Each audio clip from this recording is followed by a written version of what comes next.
안녕하세요. 오늘도 제가 본가에 왔다가 되게 재밌는 걸 발견을 해버렸어요. 바로 제가 쓴 책입니다. 이게 뭐냐면 제가 초등학교 6학년일 때 저희 반 모든 애들이 짧게 단편 소설을 써서 각자 그걸 그냥 이렇게 하나로 엮은 거예요. 각자 반 친구들끼리 가지고 있는 내용은 다 다르고 그래서 여기에 저의 소설도 있어요. 그래서 오늘은 제가 초등학교 6학년 때 썼던 저의 단편 소설을 한번 같이 읽어보려고 합니다. 제가 그냥 아무장이나 펴서 저희 반 하구였던 친구가 쓴 소설을 봤는데 막 늪지대, 넓은 초원, 귀신들의 동굴을 다 거쳐야 갈 수 있다고 막 이런 줄이 있네요. 아 씨 여기 있다. 목차예요. 저는요 집 앞 저는 이 집 앞이라는 소설을 쓴 사람입니다. 김다인. 참고로 이 소설은 제 짝남 3명 뺏어간 여자애랑 절친된 썰이라는 영상이 있거든요. 그 영상에서 두 번째 짝남을 뺏겼던 거를 모티브로 쓴 소설이에요. 실화를 바탕으로 쓴 소설. 집 앞 김다인. 다다는 솔비초등학교 5학년 4반에 있는 여자아이다. 다다는 학원을 2개 정도 다니기는 하지만 성적이 오르지 않는다. 이제 곧 6학년이 되지만 시험 점수는 60점에서 75점 정도가 최대 점수이다. 이렇게 성적이 심각한데도 다다는 성적에 관심을 두지 않고 옆반인 5학년 3반에 있는 김현준이라는 남자아이에게만 관심을 두고 있다. 다다는 현준이와 같은 학원을 다니기 때문에 엄마께서 성적 문제로 학원을 바꾸려고 할 때마다 절대 안 된다며 소리를 지른다. 그렇기 때문에 다다와 다다의 엄마는 항상 치열한 전쟁을 치르고 있다. 성적도 오르지 않고 엄마와 매일 싸우고 머리가 복잡한 와중에 6학년 반 배정표를 받는 날이 되었다. 다다네 반 학생들은 모두 선생님 앞에 줄을 섰다. 선생님께서는 반 배정표를 한 장 한 장 학생들에게 나누어 주셨다. 다다도 어서 줄을 서고 반 배정표를 받았다. 6학년 1반에 배정되어 있었다. 현준이는 무슨 반이지? 다다는 학교가 끝나자마자 학원으로 향했다. 쾅! 학원 문을 열자마자 다다는 숨을 헐떡이며 현준이에게 물었다. 현준아, 너 몇 반이야? 나 6학년 5반이야. 다다는 그날 이후로 아쉬움에 잠겨 있었다. 너무 아쉽다. 그때 다다의 휴대폰이 시끄럽게 울려댔다. 여보세요? 다다야, 나 세윤인데 우리 오늘 만나서 놀지 않을래?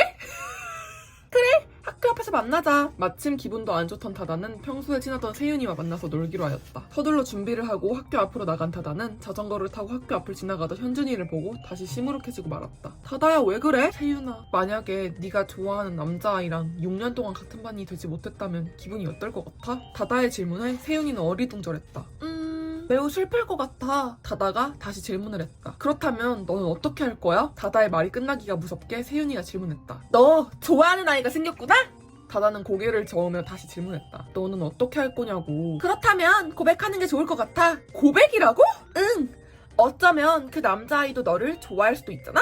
세윤이는 초롱초롱한 눈빛으로 대답했다. 다다도 초롱초롱한 눈빛으로 세윤이를 바라보았다. 좋아.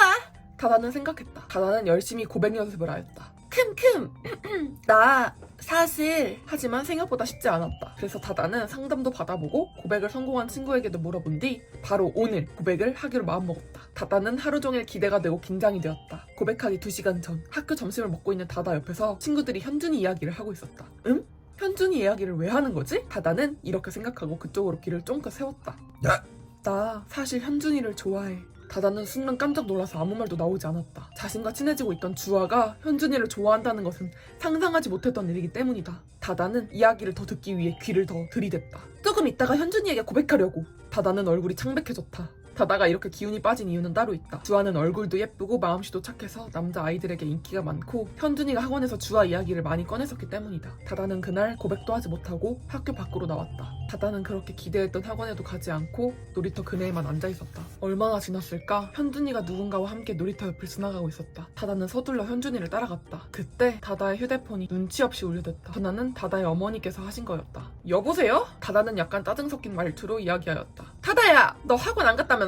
공부 열심히 하겠다며? 전화를 받자마자 어머니의 잔소리가 들렸다. 다다는 전화를 끊고 주위를 둘러보았다. 보이는 것은 커다란 나무와 사각형 틀에 있는 분리수거장 뿐이었다. 다다는 순간 아쉬운 마음이 들었다. 그때 다다에게 불길한 생각이 났다. 현준이 옆에 있던 그 사람 누구지? 다다는 불길한 마음에 현준이에게 전화를 걸기 위해 휴대폰을 켰다. 오후 4시 17분이었다. 어떡하지? 4시까지는 집에 갔어야 됐는데? 다다는 이렇게 생각하고는 자신의 집 쪽으로 향했다. 집 앞 쉼터를 지날 때쯤 익숙한 목소리가 들렸다. 주아야 괜찮아? 깜짝 놀라서 뒤를 돌아본 다다의 표정은 창백해지고 말았다. 주아의 다리에는 상처가 나 있었고 현준이는 그 상처를 걱정스럽게 보고 있었다. 다다는 뒤를 돌고 애써 웃었다. 그리고 아무 말 없이 앞으로 향했다. 집에 도착하자마자 다다는 방문을 열었다. 쾅! 다다는 방문을 세게 닫고 침대에 몸을 던졌다. 다다의 눈에서는 애써 참았던 눈물이 흘러나왔다. 얼마나 지났을까? 다다의 눈물이 그치기 시작했다. 다다는 생각했다. 현준이랑 주아는 서로 좋아하는데 방해할 필요는 없잖아? 다다는 자신의 과거가 환심해졌다. 왜 그렇게 현준이에게 집착을 했는지 정말이지 후회가 되었다. 그때였다. 다다의 휴대폰에서 문자 메시지 알람이 울렸다. 누구지? 엄마인가? 긴장되는 마음으로 메시지를 확인해보니 다다의 반 남자아이 석진이로부터 온 메시지였다. 다다야 뭐해? 이석진! 너는 뭐하는데? 나는 숙제하고 있어. 근데 갑자기 웬 문자야? 석진이와 문자를 하는 다다의 얼굴은 미소로 가득했다. 엥? 내가 왜 문자를 하고 있지? 이렇게 생각하면서도 계속 다다는 석진이의 답장을 기다리고 있었다. 석진이의 답장을 기다리다 잠이 든 다다는 꿈에 현준이가 나왔다. 학교 문을 열자마자 현준이가 공부를 하고 있었다. 그 옆에는 주아가 문제를 알려주고 있는 꿈이었다. 악몽 때문에 잠에서 깬 다다는 학교 준비를 시작했다. 학교에 가는 길에도 다다의 마음은 무거웠다. 집 앞 쉼터를 지날 때는 더더욱 그랬다. 교실에 도착한 다다의 눈이 주아 쪽으로 향했다. 주아는 뭐가 그렇게 좋은지 친구들과 수다를 떨고 있었다. 다다는 입술을 꾹 깨물며 주아 옆에 앉았다. 그리고 주아에게 속삭였다. 너 어제 우리 집 앞에서 김현준이랑 뭐 한 거야? 내가 넘어지는 바람에. 주아는 이렇게 말하며 복도 밖으로 뛰어나갔다. 그때였다. 앞문으로 석진이가 웃으면서 들어오고 있었다. 석진아 안녕? 다다는 큰 소리로 인사했다. 그래 다다야 안녕. 석진아 우리 쉬는 시간에 같이 놀래? 그래. 이렇게 석진이와 다다는 점점 친해지기 시작했다. 그러면서 다다는 현준이가 생각 속에서 점점 지워지기 시작했고 석진이와 노는 것이 기다려졌다. 이렇게 석진이와 매우 친해지고 좋아하게 된 다다는 현준이에게 고백을 하기 위해 준비했던 방법을 연습하고 석진이에게 달려갔다. 그리고 석진이에게 조용히 말했다. 석진아 나 너 좋아해. 그리고 여기 뒤에 작가의 말이 있네요. 이 책의 첫 부분인 현준이를 좋아하는 부분은 제가 실제로 있었던 일이고 비밀 연애를 목격한 일도 실제로 있었던 일이었습니다. 다다는 참 활발하지만 마음의 상처를 잘 받는 아이입니다. 다다와 석진이가 잘 되길 바라며 이 책을 씁니다. 잘 썼는지는 모르겠지만 잘 읽어주세요.